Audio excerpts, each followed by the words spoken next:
truly come a long way from the time of the lungi dance. Finally, the South and the magic of the South is shining on a global stage. Just look at what RRR is doing for us. The time is finally ripe for a brand like us to shine in the global stage, and that's exactly what we're doing. Because we're not just selling our filter coffee and our snacks, we're also selling a little bit of our culture, and we're putting it out there on the world map. Hi, I'm GD Prasad, founder of VS Money & Co. I'm Yasha Salur, co-founder of VS Money & Co. And I'm Rahul Bajaj, co-founder of VS Money & Co. Our common passion and love towards food got us together. Most of our meetings, apart from work, used to be in and around food. And that's when we thought, why not think of something in this space? Because the common problem that we found when all of us stayed abroad was we found bhujiyas and snacks from the north, but never something from the south. And that's when the idea to build the Haldirams of the south came into our minds, and we started off VS Money & Co. And I didn't have to look any further than the house that I grew up in. V. Subramaniam was my grandfather, and in many ways, VS Money & Co. is a true representation of that humble South Indian home that I'm from.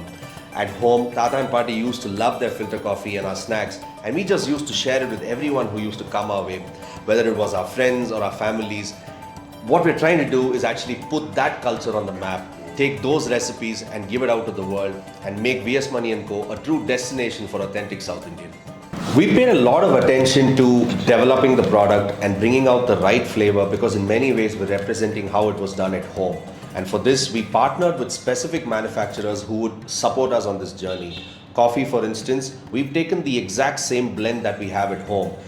We control it right from the source, so we know where the beans are coming from. We have a specific level at which they're roasted. They get ground in a certain consistency, and they are dripped in a traditional format, just the way it's done at home. All we're essentially doing is doing this at industrial scale, so that we get the same quality, the same freshness and the same flavor that we do in our everyday filter coffee that we have at home. As far as snacks are concerned, we've taken specific means to ensure that the right flavor output comes through.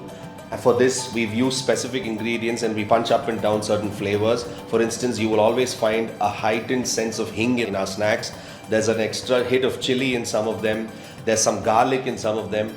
And we also use rice flour more than we do with besan. Besan is more a binding ingredient for us, and in the south it's a lot about the rice flour itself, and that adds to the crispiness, the crunchiness of the snack. So when you associate yourself with the cuisine of the south, you always think of idli, dosa and coffee. And we very strategically thought to start off with the filter coffee, which is our marquee product, where you just add milk and sugar to it, and you have authentic South Indian filter coffee ready in less than a minute.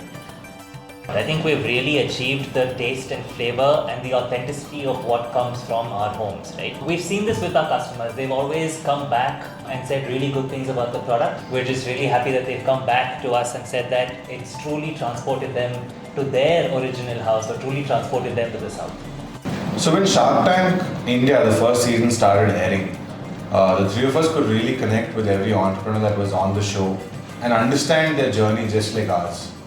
Later on in the second season, when we were selected to be a part of it, it was a beautiful experience. We had planned the whole setup because we wanted to bring back the audience to South India and make them feel what we're trying to sell. The whole experience of being aired on TV while we were watching it with our families was surreal. The post Shark Tank effect has been great. We've seen close to a 20x growth on our website and across marketplaces. And it's just been onwards and upwards since then. I don't think it's about the business stopping or the business not growing. It's a lot to do with the entrepreneur itself.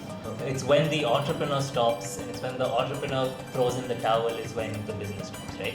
So you have to sort of keep going, you have to give it your all, and you have to keep fighting every day.